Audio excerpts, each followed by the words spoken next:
buenos días o buenas tardes o buenas noches. Están escuchándonos en otro momento. Mi nombre es Melina Aguilar de Isla Caribe, una compañía de turismo cultural que se dedica a contar nuestra historia caminando nuestras calles, sea de Ponce, sea del sur o sea de Puerto Rico. Hoy tenemos un episodio bien especial porque primero que todo es el episodio número 100, mi gente. 3 años, por fin llegamos al episodio número 100, bueno, casi 3 años. El número 100, estamos bien contentos porque son 100 episodios de mucha historia, de muchos invitados fascinantes que hemos tenido de Puerto Rico, de Estados Unidos y audiencia como ustedes que nos siguen, sea en las redes sociales, sea en la plataforma de podcast o en nuestra página de YouTube. Les confirmo a todo el mundo que está viéndonos live que esto va a ser grabado y subido a otras plataformas, incluyendo en audio, en podcast. Como les dije, mi nombre es Melina Aguilar, pero hoy no estoy sola. Hoy tengo compañía buena, tengo un amigo muy querido de aquí de Ponce, el guía del Instituto de Cultura que lleva sobre 20 años, ¿verdad? En el ICP, aquí en la región de Ponce. En Ponce estuve 5 años prestado un tiempo en el Centro Ceremonial Indígena Caguana en Utuado. Okay. Eso es otro tema. Pero la mayor parte del tiempo sí he estado aquí en Ponce. Muchas gracias. Bueno, te he invitado para presentar formalmente es Fermín Candelario, guía aquí del Instituto de Cultura, y hoy estamos en uno de los museos del ICP, del Instituto de Cultura Puertorriqueña. Para que sepan, cuando digo ICP, me refiero al Instituto de Cultura Puertorriqueño. Y estamos en este museo, en vez de estar en el Museo de la Masacre, que es el tema de este episodio número 100, porque actualmente el Museo de la Masacre no está operando, ha sufrido pues, unos daños por los terremotos, pero estamos aquí en un espacio que también tiene mucha cultura, mucha historia, para hablar sobre la masacre de Ponce, ya que este 21 de marzo, este domingo, va a ser 84 años de la masacre de Ponce. Por eso que te a ti, Fermín, porque llevaste mucho tiempo, estuviste, ¿verdad?, en el Museo de la Masacre trabajando. Sí, originalmente, primero que todo, gracias por venir, bienvenida a nuestra casa. A nombre del Instituto de Cultura, su director ejecutivo, la Dirección de Museos y Parques, te damos la bienvenida al Museo de la Música Puertorriqueña y a ustedes también. Vamos a tener una conversación muy buena frente a este cuadro maravilloso de Miguel Pou. Eso no se hace todos los días, tenemos una obra de Miguel Pou en el background aquí en vivo desde el Museo de la Música. Así que para una explicación del cuadro, Melina es muy buena en eso. Para que sepa, solamente es un cuadro dedicado a la música puertorriqueña y claro, entonces tenemos los superstars, pero es otro tema. Claro, pero entonces yo llevo la mayor parte del tiempo que yo he estado trabajando para el Instituto de Cultura, se lo dediqué a la masacre de Ponce, al tema de la masacre de Ponce, pero no tan solo eso, yo vengo estudiando la masacre de Ponce y el nacionalismo puertorriqueño antes de comenzar en el Instituto de Cultura Puertorriqueño por distintas consideraciones, un movimiento que me pareció interesante estudiar, y este tipo de eventos son los eventos de los cuales no se habla mucho y cuando uno empieza a estudiarlos, entonces se apasiona con ellos. Así mismo es, entonces estamos hablando que el tema te interesa mucho antes de comenzar a trabajar en los museos, especialmente en el Museo de la Masacre, que es donde estuviste más tiempo, ahí nos conocimos hace unos años atrás, y te llama la atención porque es un tema que en los libros de historia como que se le pasa bien rapidito por encimita si se menciona, ¿verdad? Sí se menciona, porque sí, por lo generalmente no se menciona. Pero te voy a contar una anécdota. Por favor, estamos aquí para compartir. Porque yo recuerdo, a mí me llama la atención ese lugar por muchas razones. Yo soy del pueblo de Peñuelas. Okay. Había muchos momentos en que mis padres me traían a Ponce y veníamos a la plaza de Ponce. Y desde que yo era pequeño, mi papá se detenía en esa esquina porque la calle Marina es la calle prácticamente de acceso a la plaza de Ponce, cuando uno viene de fuera. Y mi papá siempre me decía, recuerda que aquí ocurrió una masacre, se llama la masacre de Ponce, murió gente inocente, cuando tú tengas más edad, vamos a hablar de eso. Pues yo lo dejé así, pero ya cuando empiezo a estudiar la historia de Puerto Rico y mi padre empieza a hablarme del tema de la masacre de Ponce, yo digo, aquí hay un tema de estudio. Y ahí es donde yo empiezo a estudiar, buscar material, el poco material que había en esa época. Y a preguntarme por qué ocurrió y cómo ocurrió y cuáles son los antecedentes y qué ocurre después. Así que en ese punto mi papá fue medular en eso, ¿no? Siempre él nos inculcó que hay que leer historia. Eso es algo que comparto contigo porque yo siempre digo, además de que me crié en el casco urbano de Ponce, siempre pasaba por ahí, pero fui mi papá una vez que estábamos viviendo en el casco urbano en ese tiempo y él me levanta para ir al Museo Masacre y está hablando Lolita Lebrón. Ella es un discurso, parece en los 90 o los 99 debe haber sido, 28, 99. Y él me dice, esa señora ahí ha hecho tanto por su patria, tienes que respetarla aunque un día no estés de acuerdo, tienes que respetarla y vamos a ir a saludarla. Y aquí pasó una tragedia que no debía haber pasado. Y me inculcó eso y eso es lo que me lleva luego a querer investigar el tema. Y esa es la importancia de compartir las historias. Y eso también, eso que tú dices es bien importante porque yo empiezo a estudiar todos estos nombres y a ver fotos de todas estas personas. De momento me veo trabajando en el Museo de la Masacre de Ponce y ellos entrando al museo. Y yo, ay, mira quién está aquí, pues vamos a sentarnos a preguntar, porque tenía la historia de primera mano. Ahí conociste aquí a todo el mundo, ¿verdad? Yo he conocido la mitad del nacionalismo ahí. Porque viene. Don Rafael Cáncer Miranda, Irving Flores, Lolita, Doña Isabelita Rosado, ¿quién más? Un montón de gente que ha sido importante en la historia del nacionalismo. Don Estanislao Lugo, uno de los sobrevivientes de la masacre y quien a mí me honra poder decir que era mi amigo. Así que, nada, uno empieza a conocer a estas personas que saben la historia y empieza a preguntar. Y esa es la importancia de estos espacios, porque algo que han mencionado en el pasado y algo que yo pues, también mencionaba en mis tours es que el Museo de la Masacre de Ponce no simplemente es un museo. Claro. Es uno de los poquitos espacios en Puerto Rico apoyados por el gobierno, porque hay gente privadamente que lo ha hecho, claro, pero que el gobierno endosa y crea, que conmemora un hecho que tiene que ver con un partido que se quiere mantener o callado o mantenido como que algo terrorista, algo malo, y también un lugar que demuestra lo que es tener derecho a expresarse y tener diferentes ideas. Claro, esto es un punto que aunque, ¿verdad? Todavía no hemos comenzado a hablar del evento, Exacto, sí. Pero mi recorrido siempre termina con esa exhortación, siempre. Mis recorridos siempre terminan hablando de la importancia de que ese edificio se mantenga allí, de la importancia que ha tenido el Instituto de Cultura Puertorriqueña en mantener esa historia viva, en que haya un museo, que se cuente la historia. Y una de las cosas que yo le digo a la gente es que ese museo es un monumento a la libertad de expresión. Ese es el museo que nos recuerda que en Puerto Rico se mató gente para que nosotros tuviéramos, esa no fue la razón, pero murió gente para que tuviéramos libertad de expresión. Y eso es bien importante porque algo que también mencionaste en el pasado, hoy por hoy la bandera de Puerto Rico la subimos todo el mundo con orgullo. Claro. Seamos estadistas, independentistas, pro Puerto Rico, con un orgullo, y no se le da el crédito que merece a un grupo de gente que arriesgó su vida para no tener ese derecho. Yo te voy a dar un ejemplo. Dime. Porque a veces nosotros damos las cosas por sentado, ¿verdad? Y nos parece que levantar la bandera ahora pues, es algo que no es importante.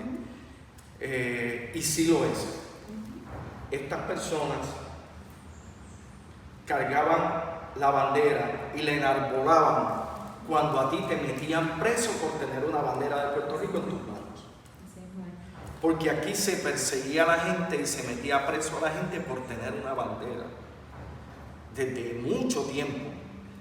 Y no hablemos después de la ley de la mordaza, que tener una bandera de Puerto Rico en tu casa era razón suficiente para estar 10 años preso. Pero esa es la importancia de este movimiento en términos de la enseñanza que nos trae por la bandera de Puerto Rico. Como tú dices, es bien importante que entendamos que la bandera es de todos, no es de ningún movimiento político, ni de ningún movimiento religioso, ni nada por el estilo. Es la bandera bajo la cual nos podemos cobijar todos. mismo es. Y para el tema de la historia de la bandera, en el episodio 80 y algo con Juan Riestra, hablamos sobre esa historia de cómo esta bandera se cree y cómo es adoptada por diferentes movimientos para también llevar una idea, que es un tema fascinante. Pero ya para entrar al tema de la masacre de Ponce, quiero enviarles saludos a personas que están comentando, como Adel Sayas, que dice que su tía abuela, doña María Saturnina Martínez, fue partícipe y testigo de la masacre de Ponce. El nombre me suena mucho, sí. Ella fue parte de las enfermeras de la Cadeta República. Un tema sobre la enfermera, yo puse una foto anteriormente en nuestra página y sale Dominga de la Cruz Becerril. Ella va a tener una conexión con la enfermera, pero hablaremos sobre ella luego. Se llamaban las Hijas de la Libertad. Las Hijas de la Libertad. También tenemos a Carmen dando un saludo, tenemos a Juan José Izquierda Arias, que nos menciona a Mercedes Arias, que está allá en el piano, claro. Porque estamos hoy, para gente que sepa, lo que están conectándose ahora desde el Museo de la Música Puertorriqueña, en esta conversación sobre la masacre de Ponce, junto con el guía Fermín Candelaro, que lleva sobre 20 años en lo que es cultura y estuvo mucho ese tiempo en el Museo de la Masacre de Ponce. Hoy día, como les dije, el tema es la masacre de Ponce, y quiero entrar directo al tema en términos de qué pasó el día de la masacre de Ponce. Y quiero aclarar que hay un contexto que, el contexto puede ser de hablar qué pasó el día antes, como hablar qué pasó 50 años antes. Porque uno puede pensar por la invasión de Puerto Rico o por Estados Unidos en 1898. Ahí está el comienzo, se puede decir más directo. Claro, y pudiéramos ir hasta la llegada de los españoles, pero eso sería demasiado. Toda la historia. Y pues básicamente quiero entrar directo al tema de la masacre de Ponce. ¿Qué pasó ese día? De una forma resumida. ¿Y qué pasó después? ¿Y por qué esto es importante conocerlo? A mí me gustaría tomarme 2 minutos para hablar lo que ocurrió antes. Por favor. Voy a tratar de ser breve. Por favor. Porque por lo general la historia de la masacre de Ponce comenzamos a hablarla desde 1930 con unos eventos que ocurren antes, pero yo voy a tratar de ser breve en ese sentido. Por favor. Previo a la masacre de Ponce, la situación política de Puerto Rico estaba bien tensa. Había habido unos altercados entre la policía y el movimiento nacionalista que vienen a raíz de la llegada de Pedro Albizu Campos a la presidencia del Partido Nacionalista, eventualmente con la llegada a Puerto Rico de 2 militares, Elisha Francis Riggs a ser el jefe de la policía y Blanton Winship nombrado para ser el gobernador de Puerto Rico. Para hacer el cuento largo corto, la tensión toma su momento más difícil con la participación de Pedro Albizu Campos en la huelga de la caña en la década del 30, que provoca una ofensiva contra el nacionalismo que consta de 3 etapas, que es persecución del nacionalismo, criminalización y militarización de la policía, y esto va a provocar la primera masacre que ocurre el 24 de octubre. Lamentablemente la primera sangre fue provocada por la Policía Insular de Puerto Rico, asesinando 4 jóvenes en 1935 en Río Piedras, que se conoce como la masacre de Río Piedras. Es el primer acto como tal. El primer acto de violencia que hay explícita y en grande en ese sentido. El gobierno contra el movimiento nacionalista, claro, que ya es liderado por Don Pedro. Sí. Porque Don Pedro no fue el fundador ni el líder primero, eso es otra historia. El Partido Nacionalista se funda 8 años antes de la llegada de Don Pedro al Partido Nacionalista. Así que esta masacre de Río Piedras, Albizu lo que va a decir es que el responsable de la masacre de Río Piedras es Elisha Francis Riggs, porque nos persigue, nos criminaliza.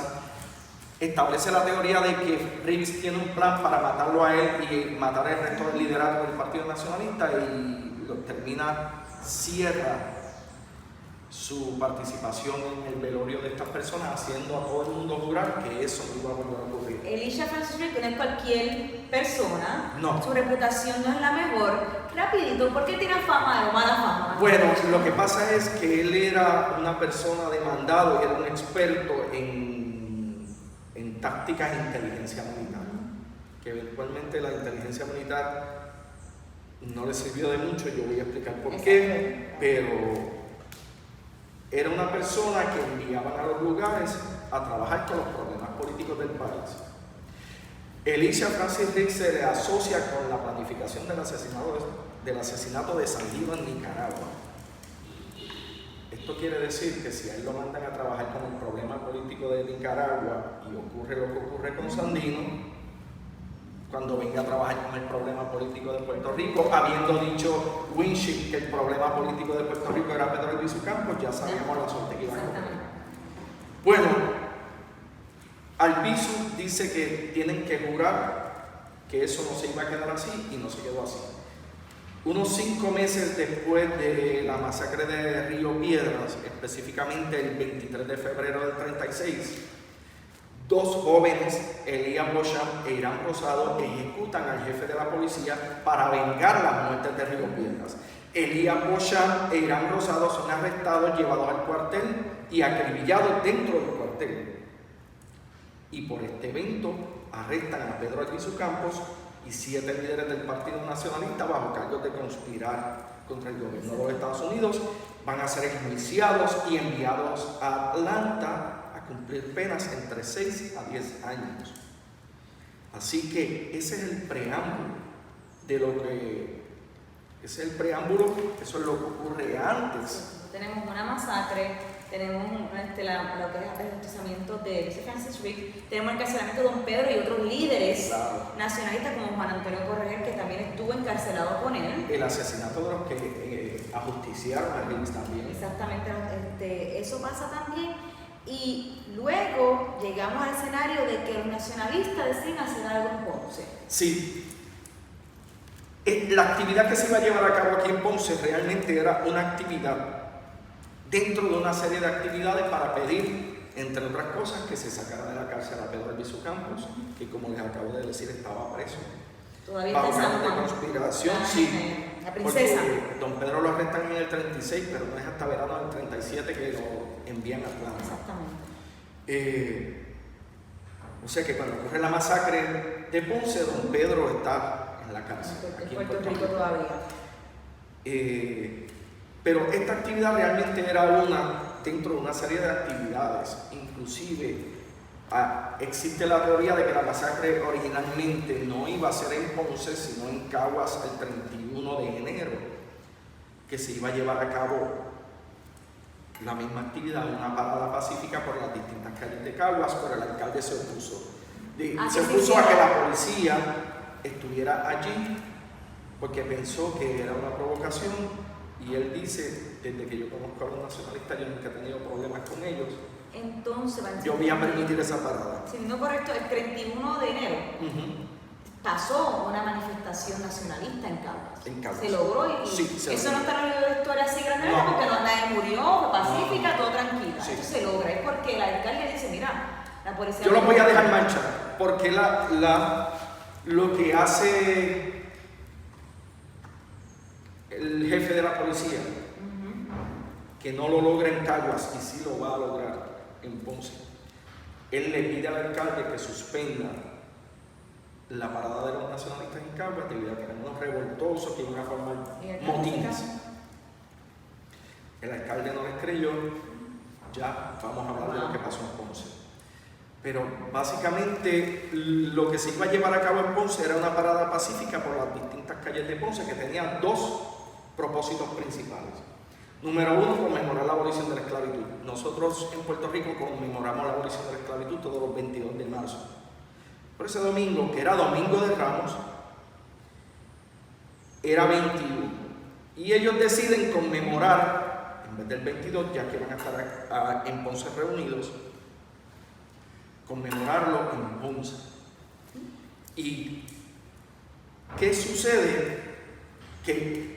Discúlpame, hay una segunda razón para que yo haga la parada que yo acabé de decir, pero quiero decirla juntas. Por favor, puedes decirla. Conmemorar la abolición de la esclavitud y pedir que se sacara de la cárcel al liderato del Partido Nacionalista.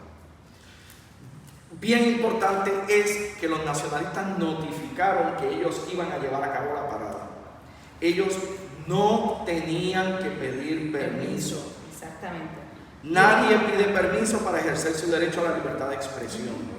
Porque si pides permiso, Sí. se convierte realmente en un privilegio. Exacto, y básicamente por la Constitución de Estados Unidos, el amendment número 1, como el mandamiento número 1, tenemos el derecho. Pero te voy a decir más. Diga. 11 años antes de la masacre, el pueblo de Puerto Rico versus Alonso determina que los gobiernos o las autoridades no pueden adjudicarse el derecho de decidir quién hace o no actividades en lugares públicos, porque en lugares privados eso es otra cosa. Exacto. Pero en lugares públicos, ¿y por qué? ¿Por qué ellos dictaminan eso? Bueno, porque el yo decidir que tú vas a hacer la parada, pero X persona no la puede hacer, puedo ir en contra de la libertad de expresión y del derecho a asociarse libremente de la persona a la cual yo le negué el permiso. Tenemos ahí doble protección para hacer este tipo de eventos. Ellos piden permiso por cortesía. No piden permiso, notifican. Notifican. Exacto. Aunque hay una carta que dice de concesión de permiso. Claro. Del alcalde.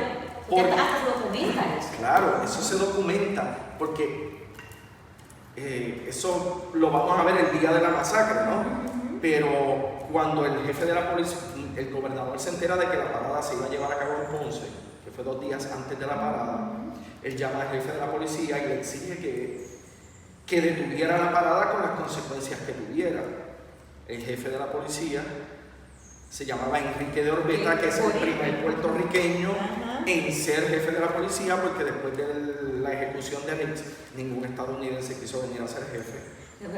Tendrá sus razones, pero Bruto no era. Claro, entonces lo que sucede es que se trata de hablar con los nacionalistas para que no hagan la parada, y los nacionalistas dijeron, nosotros la vamos a hacer. No hubo buena comunicación con el gobierno municipal de Ponce hasta el día de la masacre. Y como no hubo comunicación efectiva, el gobierno de Puerto Rico decide enviar a Ponce 200 policías armados con todo tipo de armamento para que estuvieran aquí ese día. E inclusive se y el dice... alcalde no hizo nada, que fue a Puerto de Caguas que detuvo eso, que pasara. Sí, porque lo que pasa es que cuando llega el día de la masacre, el 21 de marzo por la mañana, el alcalde envía una nota al comité del Partido Nacionalista, eso de las 10 de la mañana, diciendo, ustedes tienen permiso para hacer la parada. Ese mismo día. Sí. Esto es todo el mismo día. Pero a las 12 del mediodía, 2 horas después, envía una segunda carta. Estoy revocando el permiso. Que está aquí. Sí, el permiso. Ese es. Estoy revocando el permiso. Básicamente la aduce que hay gente quejándose de que ellos van a hacer una actividad política en un domingo de Ramos, y que la gente tenía queja de ese respecto, ¿no? Estos documentos, por si acaso, voy a estar compartiendo fotos de ellos, que ahora estoy viendo de lejos, pero voy a compartir fotos de ellos porque se escribió un libro excelente, una investigación excelente sobre este tema, sí. Y de ahí puedes sacar mapas y documentos. Esto aquí, para que tengan por ejemplo que esto existe, está accesible, aunque no es tan accesible al público, pero en el Archivo Histórico de Ponce los conseguimos. Le voy a estar compartiendo fotos a las personas que son parte del tour este fin de semana. Siempre después del tour les llega documentación y fotos también, que estén pendientes que esto va a ser accesible especialmente para los que vengan este sábado y domingo, le vayan a un email en buena calidad. Pero aquí está para que vean que esto existe, no es algo que está en el aire, está bien documentado, están los libros de historia que están, pero más que todo difícil conseguirlo. Y para beneficio de las personas, quizás esto es una cuestión más mía. Yo cuando empecé a hacer guía me autoimpuse 2 reglas éticas. No hablo de lo que no sé y no digo lo que no puedo probar. Exactamente. Así que por lo menos intento en ese sentido. Y también en Isla Caribe somos celosos con eso mismo, porque hay que contar la historia como es. Claro.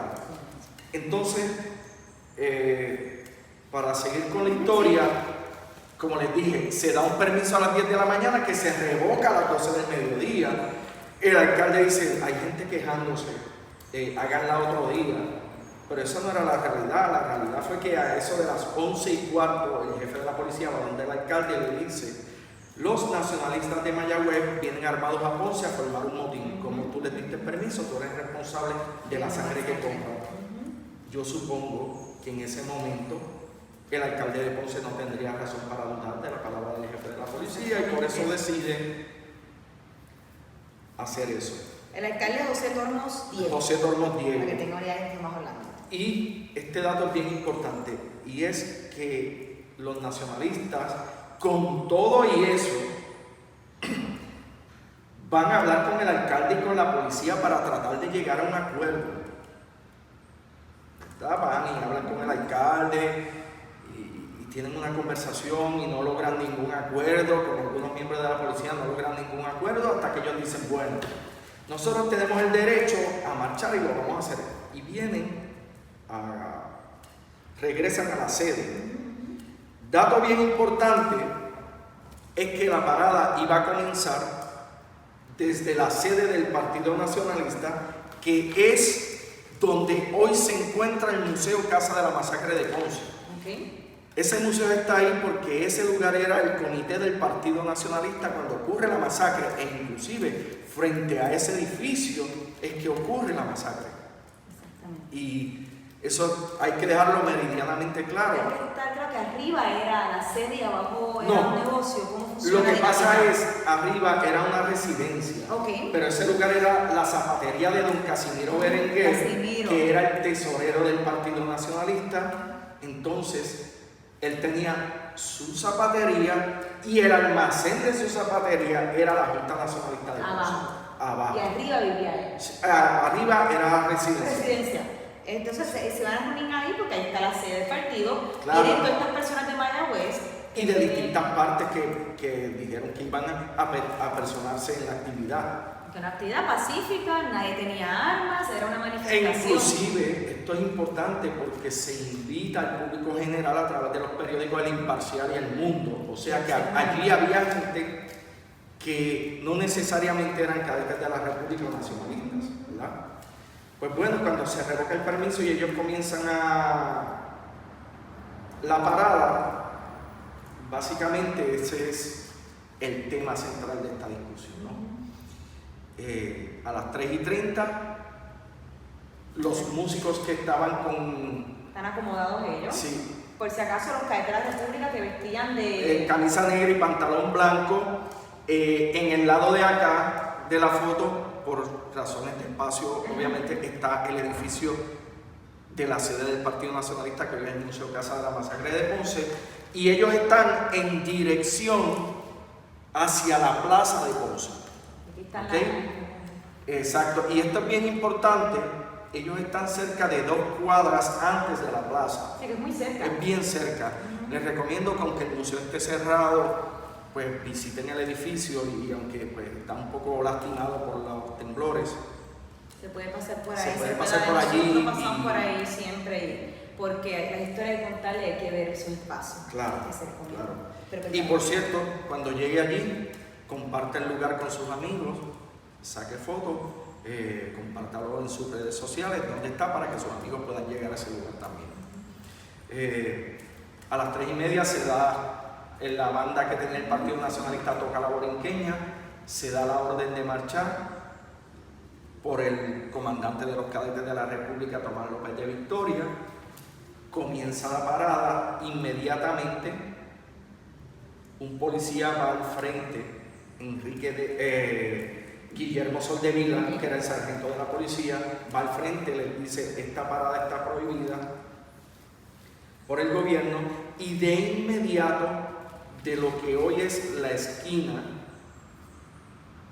de la sede, surge un disparo, o varios disparos. Aquí, si pudiéramos ver, no sé si bien ustedes pueden ver bien, pero este es el edificio donde está el Museo Casa de la Masacre de Ponce, ¿verdad? Están los cadetes listos para marchar, público en general alrededor de todos ellos, policías en todas las esquinas cercanas a este cruce, que es calle Marina, esquina Aurora en Ponce.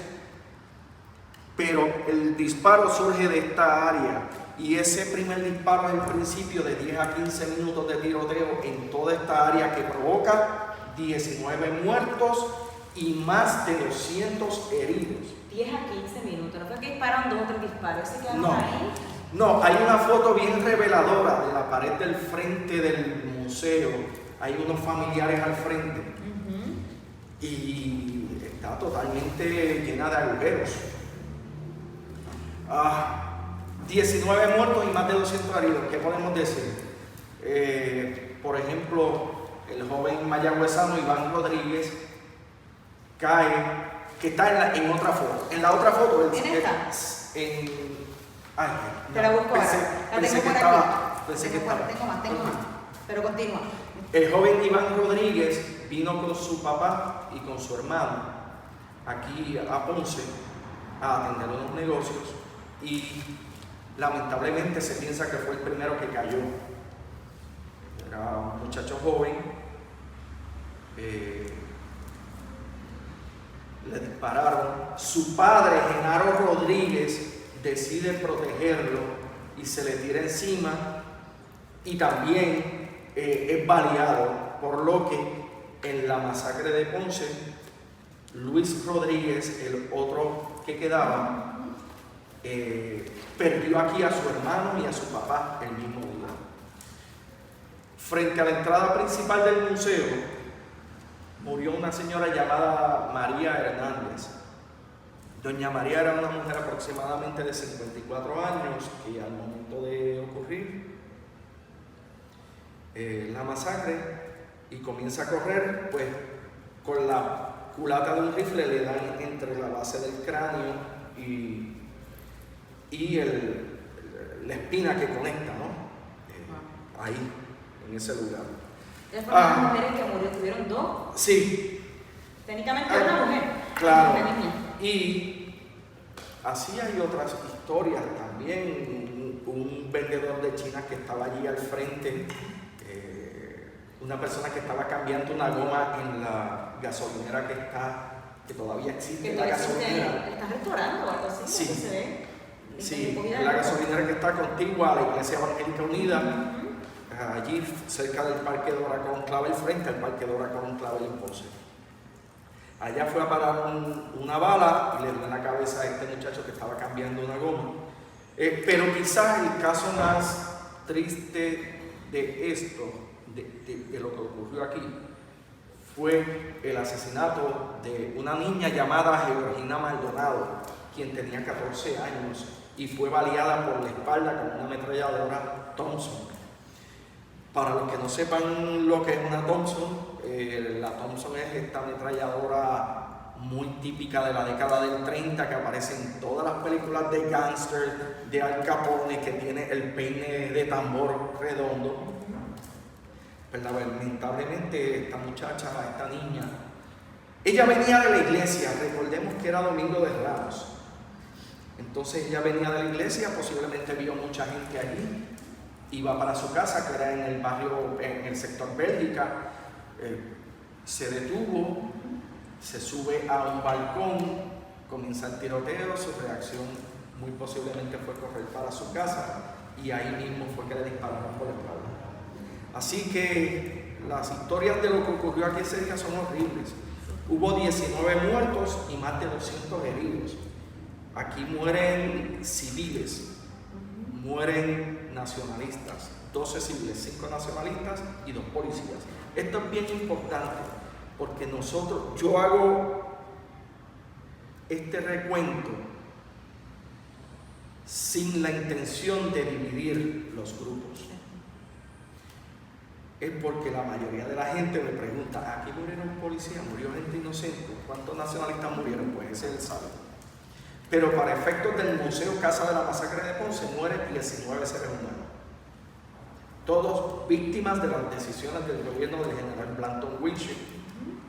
Y más de 200 heridos. Y más de 200 heridos. Sí. Que yo soy de las personas que pienso que aquí no hubo más muertes porque había 3 hospitales cerca. Al ladito. Por ejemplo, una calle antes está el Hospital Dr. Pila. También está ahí, prácticamente estaba al lado. Y donde está el Parque Dora Colón Clavel, estaba el Hospital Damas Ponce. 5 calles más arriba está el Hospital Tricoche. Entonces, yo soy de las personas que pienso que aquí pudo haber muerto más gente. No sabemos si murió más gente, porque, por ejemplo, yo no sé si uno de los heridos se fue para Mayagüez y a los 4 meses murió de una gangrena por una herida de bala. Pero lo que podemos documentar son 19.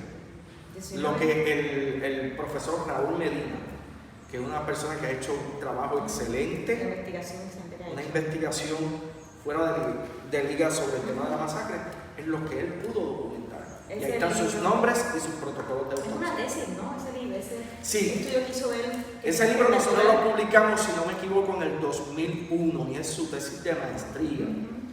Creo que del 87, un poco más. En el archivo de Ponce fue que pude conseguir la copia y ahí fue que pude leer ese documento. Que ¿se puede conseguir copia de eso como libro? Lamentablemente al momento no nos quedan copias, pero no estaría mal que ustedes exhortaran al Instituto de Cultura Puertorriqueña, nuestra institución, a la editorial, a ver la manera en la cual se puede reproducir ese libro de nuevo. Sí, que está espectacular, porque yo no lo tengo. Yo es que logré conseguir una copia en el archivo histórico y le tiré fotos. Y ahí están las cartas, ahí están los mapas. Es una documentación que es de los 80, entonces me estás confirmando. Claro, porque de finales de los 80. Él comienza su investigación, si no me equivoco, a finales de los 80. Que está excelente. Recuerda que muchas de las investigaciones sobre el tema de la masacre de Ponce empiezan a darse, la mayoría, a base del 50 aniversario de la masacre de Ponce en el 87. Sí. No es que todo ocurrió en ese momento, pero hubo mucha gente que se interesó por el tema. Que lo que fueron los 80, de los 90, hay no quiero decir boom, porque no fue que hubo muchísima, pero de repente comienza a hacerse mucha investigación y libros de masacre, insurrección nacionalista y don Pedro el de las cosas que no se hablaban. Sí, porque antes era completamente tabú y todavía es tabú con mucha gente. Porque miren, aquí hay libros muy buenos sobre el nacionalismo. Por dar un ejemplo, Pedro Aponte ha escrito extensamente. Yo les recomiendo a la gente que busque sus libros. Ivonne Acosta tiene una biografía. Tiene una biografía. Marisa Rosado. Marisa Rosado. Sí. La de don Pedro. Sí. Las llamas de la aurora. Las llamas de la aurora, Marisa Rosado. Porque Ivonne Acosta tiene unos libros muy buenos sobre la cuestión del nacionalismo. Hay uno que se llama, lo recomiendo, se llama La palabra como delito. Sí, buenísimo, de los discursos de don Pedro. Ahí están 12 discursos de Pedro Albizu Campos, los puedo conseguir. Bueno, que son los que lo llevan a la cárcel prácticamente. Claro. Por el segundo o tercera vez. Son 12 discursos, 12 cargos por ley de mordaza. Interesante. Para que tengan Algo rápido, te continúo con la historia. Sí quiero mencionar que estaban los hospitales cerca, estuvieron más de 15 minutos, tuvimos más de 200 heridos y que entre los heridos eran ciudadanos, pero había un grupo que era de Mayagüez y unos que son de Ponce. Claro. Y hoy por hoy están los de Ponce en el cementerio civil juntos, enterrados, y los de Mayagüez están en Mayagüez. Claro. Me había comentado una persona que una vez se hizo el acercamiento para ver si podía haber la posibilidad de que en el mausoleo o en el monumento funerario que hay en el cementerio civil, aquí en Ponce, hay un monumento funerario a las personas que cayeron ese día en la masacre. Pues se ocultó en cierto momento la posibilidad de que pudieran traerse los restos a ese lugar y que fuera como un mausoleo gigantesco. Los de Mayagüez. Todos tienen un espacio. Pero por razones que quizás culturales nosotros podemos entender, es bien difícil que tú puedas tocar los muertos de las demás personas. Entonces pues se dejó ahí y se hizo un monumento funerario. Algo que quiero añadir es que nosotros, por si usted está interesado en visitar el espacio en el cementerio civil, nosotros lo visitamos cuando hacemos el tour del cementerio, que lo vamos a hacer ahora en mayo, vamos a hacer el tour del cementerio civil. Pero si ustedes van literalmente, cuando usted entra al cementerio y camina por el primer camino directo, la calle principal, vas a encontrarlo a mano izquierda, caminando, digamos, como unas 20 tumbas, lo vas a encontrar a mano izquierda. Pero que estaremos por ahí en abril o mayo con el recorrido porque hay tanta gente importante y fascinante en el cementerio civil que entre los 3 cementerios todos tienen su cosita. Todos tienen uno de los próceres, uno es más católico, el civil tiene todo. Sí, Todo, es algo impresionante. Es una cosa fascinante y vemos mucha gente que está ahí conectada ha ido con nosotros en el tour de los cementerios o en el tour de Don Pedro, que vamos allá también, pero eso es otro anuncio. Entonces, continuando, hay entre esta matanza, antes de terminar el caso, hay una foto, una imagen muy famosa de la masacre de Ponce, que es de un mensaje escrito en una pared con sangre. Claro. ¿Puedes hablar de ese mensaje que lo van a poder ver ya mismito todo el mundo? Mira, misteriosamente, cuando pasa todo, en el podio de una de las casas aparece escrito con sangre la frase "Viva la República", abajo los asesinos y eventualmente 3 cruces corridas una al lado de otra. Si no me equivoco, la esquina inferior derecha. Se le atribuye ese mensaje a Bolívar Márquez, que era un miembro del Partido Nacionalista que muere baleado. Gente alega haberlo visto hurgar en sus heridas de bala para tomar sangre y escribir. Wow. Hay otras teorías sobre el tema. Hay unas personas que alegan que no fue Bolívar Márquez. Son cartas que aparecieron 50, 60 años después de la masacre, pero que son de personas que estuvieron allí. Ninguna ni otra se pudo corroborar, por lo que la historia que entonces prevalece por lo general es que quien hace esa inscripción con su propia sangre en el podio, pues es el señor Bolívar Márquez, el cadete de la República, Bolívar Márquez Telichera. Perfecto. Y antes de continuar con la historia y lo que pasó justo después, hay una pregunta que pregunta este caballero Héctor Velázquez, que dice: saludos de Houston, pregunto. Qué bueno. Dice, ¿supieron quién inició el primer disparo? ¿Esos policías murieron a consecuencia de un fratricidio o hay otra explicación? Lo que pasa es que obviamente no hemos llegado a esa parte. A la investigación. Porque no hemos llegado a la investigación, por eso es que, pero qué bueno, porque está pendiente y usted quiere saber. Pero eso es parte de lo que voy a decir ahora. Exacto, porque la masacre no se acaba ahí. Es claro. un proceso que toma mucho tiempo. No, ya, vamos entonces a contestar la pregunta y la voy a contestar de la siguiente manera. 19 muertos, más de 200 heridos. Llega el fiscal Rafael Vicente Pérez Marchán a investigar qué fue lo que sucedió. Y esta es la versión oficial. Recuerden que la versión oficial es la versión que le da la policía al fiscal de distrito Rafael Vicente Pérez Marchán, que por razones que todos conocemos, el protocolo, el fiscal a quien pregunta qué fue lo que sucedió es a la policía, ¿no? La policía dice: mira, estábamos todos en esta posición, estábamos unos aquí, otros allá, otros en esta esquina, y estábamos todos allí. Los nacionalistas de la esquina del comité abrieron fuego y nosotros nos defendimos.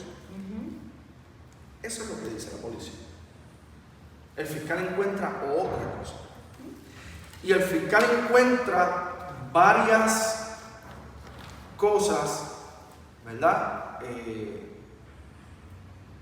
Pero hay 2 conclusiones que son bien importantes.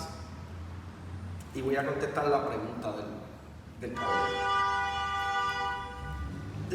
Una de las conclusiones es que el primer disparo lo hace un policía llamado Armando Martínez y que ese primer disparo es por órdenes de la policía. Repito, el primer disparo, para contestar la pregunta, lo hace un policía. Y segunda conclusión: no había nacionalistas armados.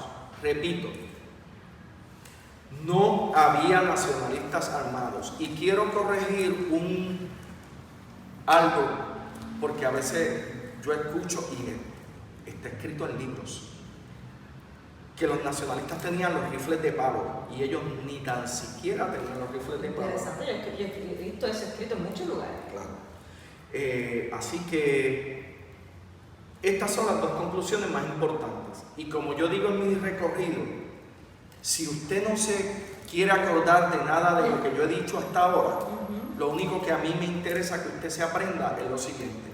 El primer disparo de su policía, no había nacionalistas armados. Ni con de palo, eso No. es bien importante, porque No. yo he escuchado si no hay armado, pero he escuchado que, y he visto en libros, y es muy importante de historia, que tenían armas de mentira. Claro. Interesante. Entonces, ¿qué quiere decir estas dos conclusiones?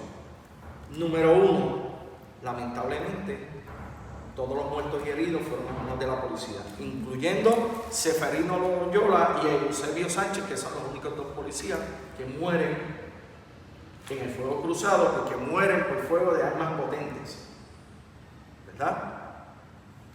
Así que esto lo que quiere decir es que los muertos y heridos fueron a manos de la policía. Y número dos, que aquello de que los nacionalistas venían armados de Mayagüez a formar un motín a Ponce y tú tienes que revocar el permiso, era la excusa para pedir una carta blanca y abrir fuego contra los nacionalistas si marchaban. ¿Esto es una investigación que se lleva a cabo por el reporte Hayes de la No, o esto es otra cosa? Esto porque el ¿Viene después? reporte Hayes viene después. Eso viene después, Sí. esto es ya. Pero él empieza a hacer las investigaciones y él acusa mucha gente, entre ellos policías y nacionalistas. Ahí hubo gente nacionalista arrestada por resistencia al arresto, cargos de motín, pero también policías por asesinato y una serie de eventos que ocurren durante la masacre. Y entonces se acusa a la policía. ¿Y qué dice? Él acusa a nacionalistas, pero acusa a la policía. ¿Y qué le dice el gobernador de Puerto Rico? El gobernador de Puerto Rico y el secretario de Justicia en aquella época, Benigno Fernández, le dice: tú tienes que retirarle los cargos a la policía y acusar a los líderes del Partido Nacionalista por motín, incitación a motín y por los asesinatos que ocurrieron ese día. Y el fiscal le dijo: no, señor, yo no voy a acusar a nadie, yo no voy a levantarle los cargos a nadie que no se merezca que yo se los levante. La historia es bien larga, pero para hacerla más corta, la presión sobre el fiscal fue tanta y tanta y tanta que el fiscal decide renunciar. El fiscal dice: ok, yo no le voy a retirar los cargos a la policía, yo renuncio y que lo haga otro. Obviamente, él se había dado cuenta de la importancia que revestía ese evento para la historia de Puerto Rico, y tú decides, y ustedes donde están, deciden en sus casas cómo ustedes van a quedar para la historia, de qué lado van a estar de la historia. Entonces, y eso es en todos los aspectos, no es en esto nada más, en todos los aspectos cotidianos de la vida, ¿verdad? Así que este nuevo fiscal, para hacer un cuento corto, el nuevo fiscal hace una investigación, retira los cargos a la policía porque descubre que la policía no tiene absolutamente nada que ver con lo que sucedió aquí. Y acusan líderes del Partido Nacionalista de cargo de motín, incitación a motín, asesinato, posesión de armas, todo ese tipo de cosas. Pero vamos a los juicios. Antes de ir al juicio, esto es importante. La Unión Americana de Libertades Civiles nombra una comisión presidida por el señor Arthur Garfield Hayes, que preside lo que nosotros, los que hemos estudiado el tema de la masacre de Ponce, conocemos como la Comisión Hayes, o el informe que produce el informe Hayes. Pero Arthur Garfield Hayes fue bien inteligente, porque él decide que su comité iba a estar compuesto por gente respetada de la sociedad puertorriqueña.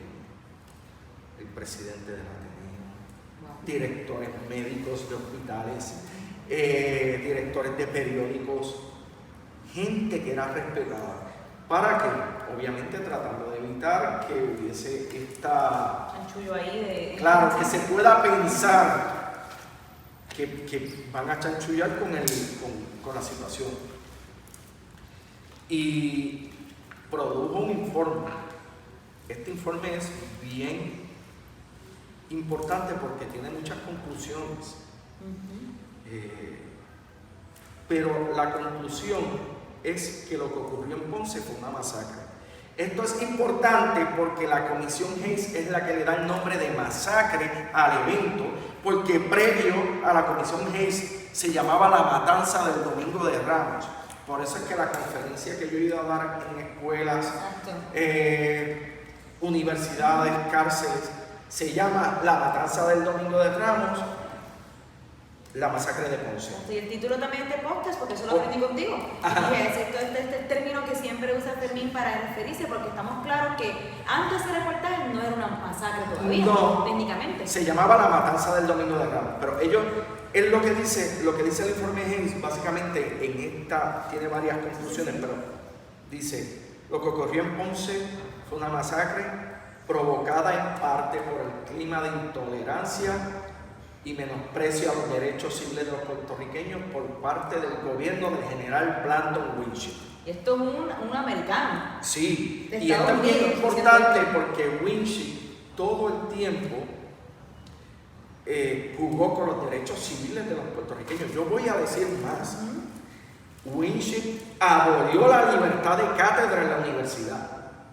Tú no podías decir lo que tú querías, tú no podías hablar en la universidad y dar la cátedra como tú quisieras darla, sino como se te impusiera o se te dijera lo que tienes que decir.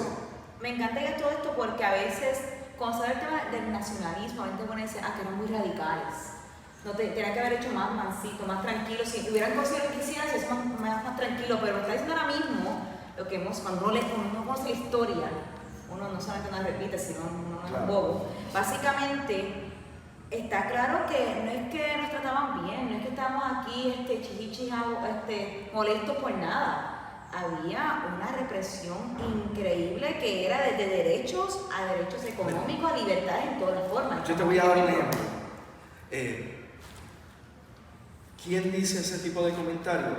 Número uno, personas que no conocen nada del contexto histórico.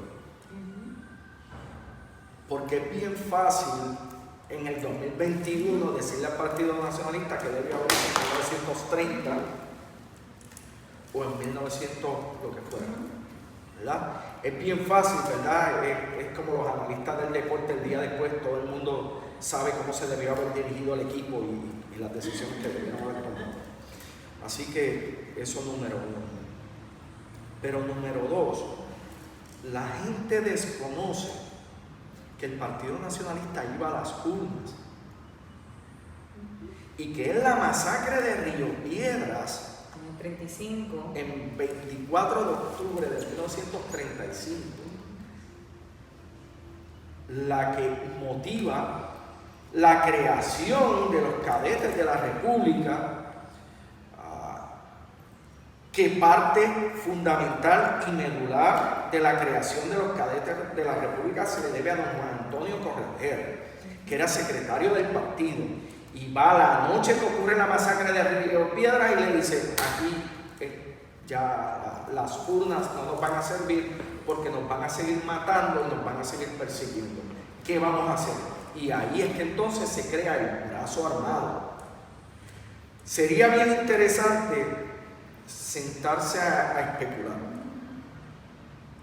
¿Qué hubiera pasado si la masacre, si la sangre no hubiera empezado a ser, si el gobierno no hubiera comenzado la violencia? Hubiese dicho, el gobierno hubiese hecho lo que se supone que se haga en un país democrático, dejar que la gente siga el curso y que tome las decisiones, ¿verdad? Pero claro, cuando tú ves el contexto histórico, o sea, es muy poca gente que yo conozco que empiezan a matarle a la familia y dice, toma, sigue matándome gente y no se define, ¿no? Interesante. Pero no, y hablaste rapidito, ya parece que tengo una pregunta sobre un personaje en particular, Mientras está pasando, don Pedro, Juan Antonio Carrillo y otros líderes están encarcelados en La Princesa, luego son enviados a Atlanta. Hay un personaje interesante que se menciona a veces, pero a veces nos olvidamos, por eso quiero traerlo rapidito, que es la figura de Ernesto Ramos Antonini. Claro. ¿Quién es él y por qué es importante la masacre de Ponce? Mira, don Ernesto Ramos Antonini, y yo me voy a atrever a decir esto en el podcast. Atrévete, por favor. Es una de las figuras más subestimadas de la historia Por eso quería traerlo. política de Puerto Rico. Y yo a veces digo que a veces hasta subestimado por sus colegas músicos. Cuando él fue el creador de la ley de la Sinfónica, la Escuela Libre de Música, del Conservatorio de Música, él tiene mucha presión en ese, mucho que ver ahí, pero eso son otros 20 dólares. Don Ernesto Ramos Antonini y Víctor Gutiérrez Franqui son dos personajes bien importantes de los cuales nunca se habla cuando tocamos el tema de la masacre de Ponce. Sí, se queda en la Porque escuela. si se toca en las escuelas, se habla de dos o tres cositas y no se toca el tema. Ernesto Ramos Antonini estuvo aquí el día de la masacre, fue testigo ocular de la masacre de Ponce. Y se convierte en abogado de los nacionalistas en el juicio que se lleva a cabo contra ellos, porque todavía no hemos llegado ahí. Yo les había dicho que entonces se les retira los cargos a la policía. Exacto. Vamos a aprovechar el tema de Ramos Antonini para seguir. Terminamos el tema. Juicio. Y es bien importante que pues Ramos Antonini está aquí y decide ser el abogado de los nacionalistas durante el juicio. Él no es nacionalista. Yo tengo una teoría, pero es una teoría y ese es mi opinión. Pero técnicamente en los libros de historia no está documentado como nacionalista. No. Las teorías podemos tener. Yo tengo mi teoría, todo el mundo puede tener su teoría, no está probada y quiero decirlo de antemano. En un momento donde la situación está tan álgida y tan difícil, tú vas a ir a una actividad del Partido Nacionalista, aunque se estaba invitando al público en general. Exacto. Y él era visto regularmente en algunas actividades, ¿no? Así que yo no sé si era nacionalista o era que le gustaba escuchar el discurso, pero algún tipo de afinidad, no sé si política, vamos a especular, pudo haber sido también de amistad, pero mi teoría es que si no era nacionalista, pues algo tenía que ver. Esa es mi opinión. Y no está sustentada bajo ningún documento ni nada, quiero aclararlo. Pues al acusar a los nacionalistas, él decide con otro abogado llamado Víctor Gutiérrez Franqui de que va a defender a los nacionalistas y van a juicio. Y el jurado, esto es bien interesante porque hay un juicio en septiembre del 37 y ese juicio no se puede llegar a ningún acuerdo por la enfermedad de algunos miembros del jurado y la realidad era que no tenían un caso. Entonces ellos vienen y dicen, pues vamos a hacer un segundo juicio, y se hace un segundo juicio que comienza el 1 de febrero del 38 y termina el 13 de febrero. Los nacionalistas son declarados inocentes de todos los cargos que se les imputaron, porque el gobierno no pudo probar ni tan siquiera un solo caso. Muy bien, la gente dirá, qué bien, qué chévere que los nacionalistas fueron declarados inocentes. Aquí está el punto importante. La reacción del gobierno fue, si no fueron los nacionalistas, no fue nadie.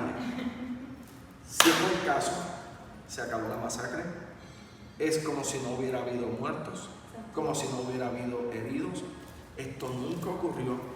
No se enseñaba en las escuelas. A ti te ha tenido que pasar, tú que eres guía. Tú no te imaginas en 20 años cuántas personas me han dicho a mí masacre. Yo no sabía que aquí había ocurrido una masacre. Y al principio yo me escandalizaba hasta que de momento yo internalicé y dije, yo no los culpo, de esto no se habla en las escuelas. Y de muchas cosas que no se hablan, pero estamos hablando del tema de la masacre de Ponce. Y es porque nos dejan la historia coja. Y esto es un problema, porque mi papá decía mucho que para tú saber dónde tú estás parado y para dónde tú vas, tú tienes que saber de dónde tú vienes. Entonces, el desconocimiento de la historia es grande en Puerto Rico. Pero eso fue lo que ocurrió. No hubo muertos, no hubo heridos y esto no pasó. Pero hay un dato que quiero puntualizar, que tiene que ver, un último evento que tiene que ver con la masacre de Ponce, que no ocurre en la masacre. Después que se acaba el juicio, Blanton Winship anuncia que como en 1938 iba a ser el 40 aniversario de la invasión del ejército de los Estados Unidos, en 1938 iba a ser el 40 aniversario de la invasión del ejército de los Estados Unidos a Puerto Rico, él iba a hacer una gran parada y una gran manifestación en Ponce.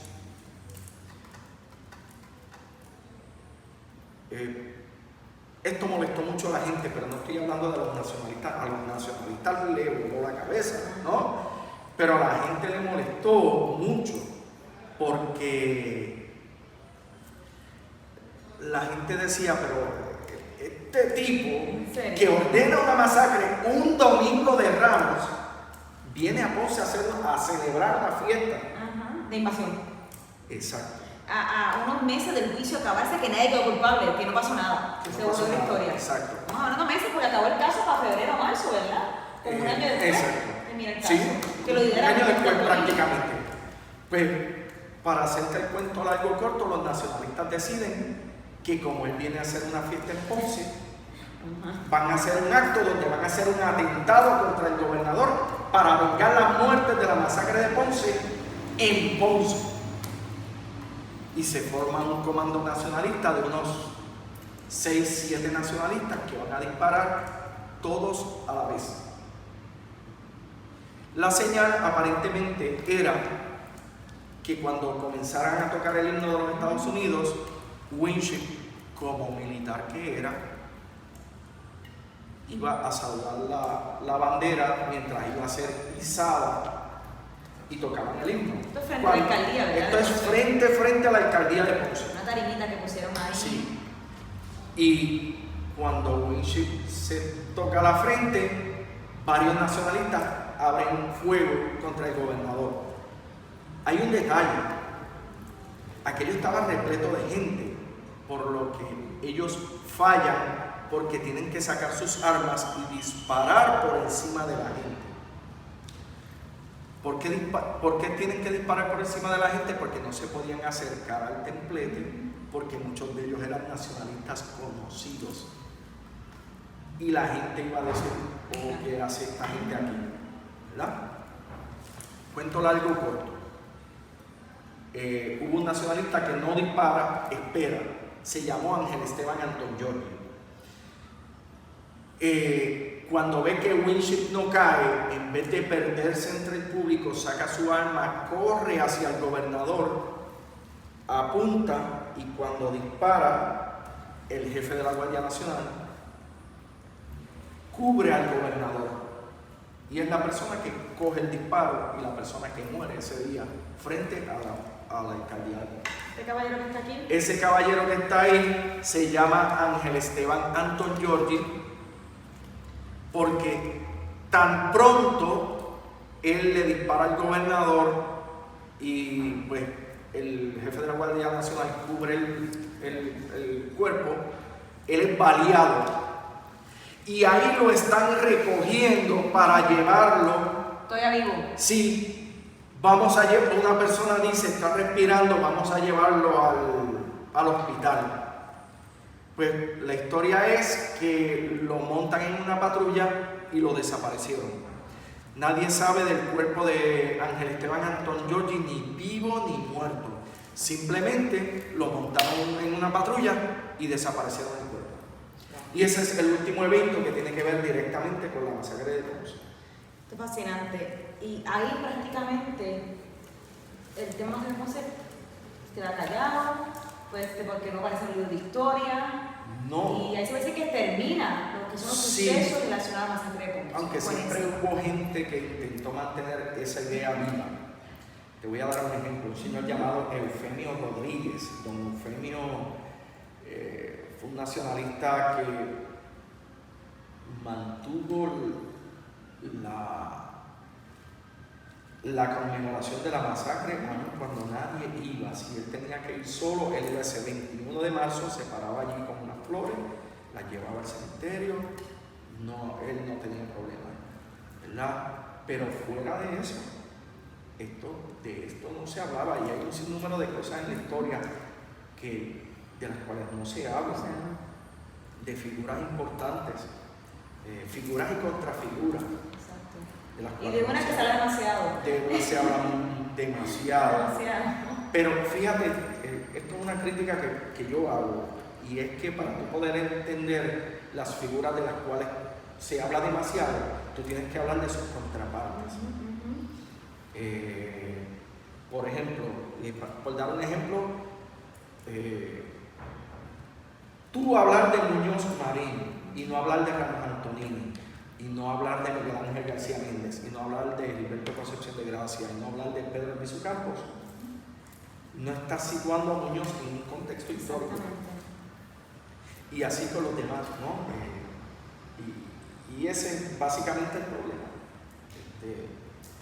Que la historia la contamos como queremos, por las razones que todos conocemos y que no vamos a entrar en ellas aquí. Y ya para ir cerrando, ¿por qué es importante saber que esto es la masacre de Ponce? Ahí está el punto. Para que no vuelva a ocurrir. Y esa es mi exhortación siempre en el museo. El Museo Casa de la Masacre está en el lugar donde está porque allí ocurrió la masacre. Pero el Museo Casa de la Masacre de nuestro Instituto de Cultura es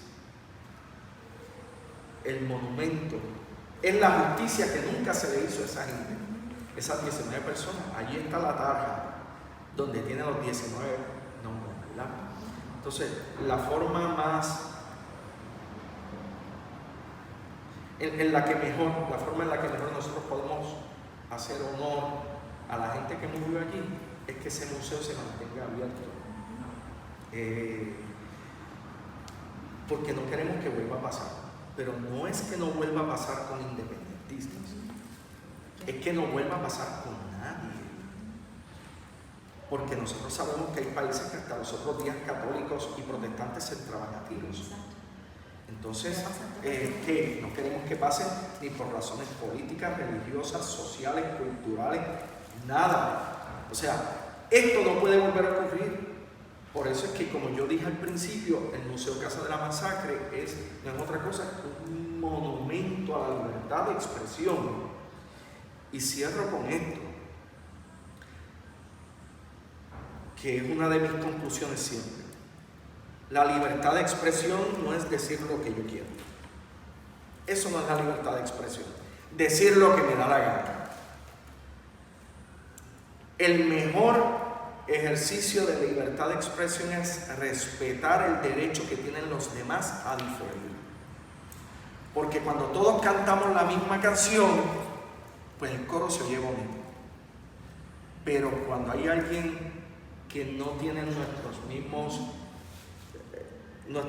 ideas, forma de pensar, lo que fuera, pues ese es el momento donde mejor nosotros ejercemos el derecho a la libertad de expresión. Ese momento, ¿no? Así que la libertad de expresión, repito, no es decir, o sea, el mejor ejercicio de libertad de expresión es respetar el derecho que tiene otro a diferir.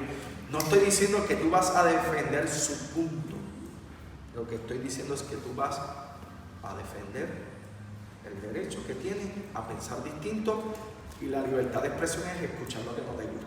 Exactamente, me encanta. Y ya con eso, ya cerrando, quiero añadir, espero que mucha gente saludando, a Del Sayas, a Aurelia, Ervin Lugo, saludos, Fermín, dice sí. Heidi Santiago y muchos más. Antes de formalmente cerrar esto, quiero recordarles a todos que así como dijiste algo final que para mí es bien importante, y es que la mejor forma de proteger esto es asegurando que el museo no esté cerrado por siempre, que abra Y para mí eso es importante porque en Isla Caribe, aún después de los terremotos, nosotros seguimos caminando por el museo y hablando de la historia. Y alguna gente puede decir, pero ¿por qué no haces eso? No es un peligro, ya se ha perdido. Y yo, este museo no es un espacio sagrado, es un espacio muy importante en nuestra historia que tenemos que conocer. Pues como mencionaste, si no, se vuelve a repetir. Y esto es bien importante que quiero decir esto para que quede claro, porque es la información que yo tengo hasta el día de hoy. Nuestro director ejecutivo, el doctor Carlos Ruiz Cortés, la directora de Museo y Parques, Milagros Castro, y el director de Patrimonio Histórico Edificado del Instituto, Pablo Ojeda, han mostrado el compromiso y la idea de restaurar el Museo de la Masacre de Ponce. Nuestro director ejecutivo, principalmente, y el director de Patrimonio Histórico Edificado, he podido hablar con ellos sobre el tema hace mucho tiempo, la verdad, pero no tengo noticias en contrario, ¿no? De que están comprometidos con restaurar el museo. Y hay una cosa bien importante, mi gente. Dentro de la cultura, el patrimonio histórico edificado es importante también. Ese museo es sagrado, como dice ella. Ese lugar es sagrado. Yo no conozco a nadie que cuando se quemó la Catedral de Notre Dame haya dicho, vamos a tumbarla y vamos a hacerla nueva. La idea siempre fue, vamos a restaurarla. Y eso es lo que nosotros como pueblo tenemos que exigir. Ya tenemos el compromiso del director ejecutivo de hacer las gestiones, a ver cómo se puede hacer ese trabajo. Pero nada, manténganse siempre pendientes. El hecho de que no estemos allí no quiere decir que no estemos pendientes al lugar. Si alguno de ustedes quisiera que yo fuera a escuelas o a algún lugar a hablar sobre este tema, usted puede escribir al correo electrónico fcandelario, este es el correo electrónico, fcandelario@icp.pr.gov. ICP. Estoy escribiendo aquí en el chat. ICP.pr.gov.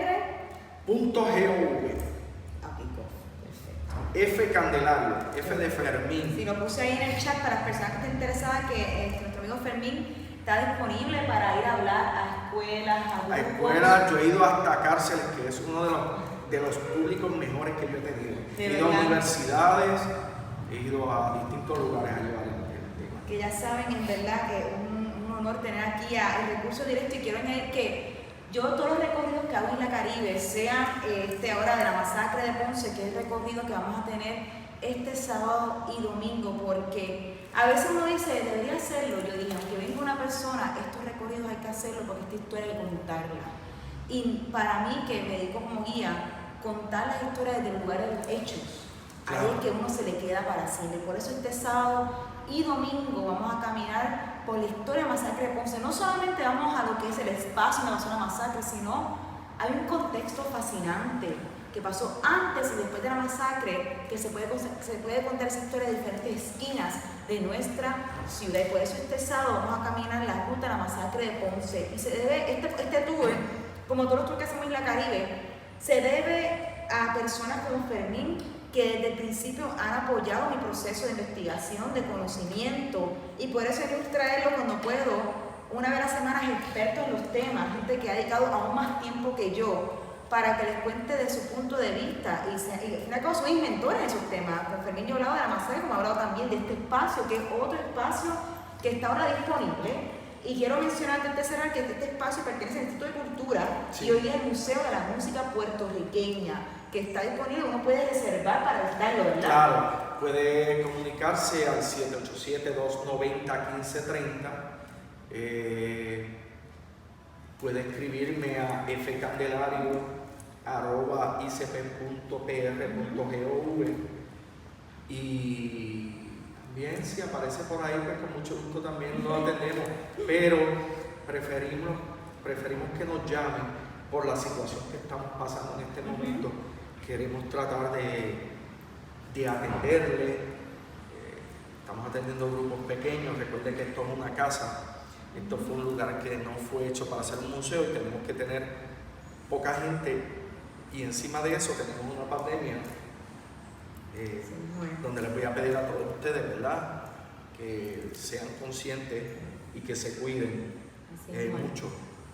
Así es. Y ya puse ahí el contacto.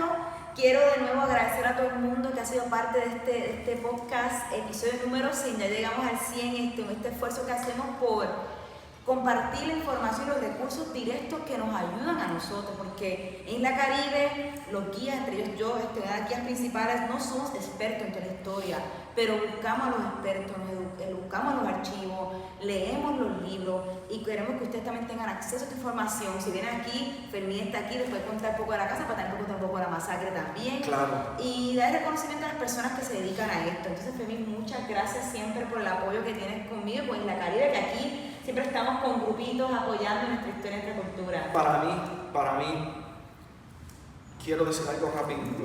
Estoy bien contento de estar en este podcast, de que es el número 100. Sí, está, la historia. Así que, porque yo vi este proyecto comenzar. Y yo vi este proyecto crecer. Y esto es bien importante. Nosotros nunca vimos este proyecto como competencia. Mientras más gente conozca las distintas historias, Melina es un apoyo de nosotros como museo. Igual nosotros somos un apoyo para ella, lo que ella necesita. Así que es bien importante eso. Yo te felicito. Gracias. Excelente trabajo y para lo que me necesiten, ahí voy a estar.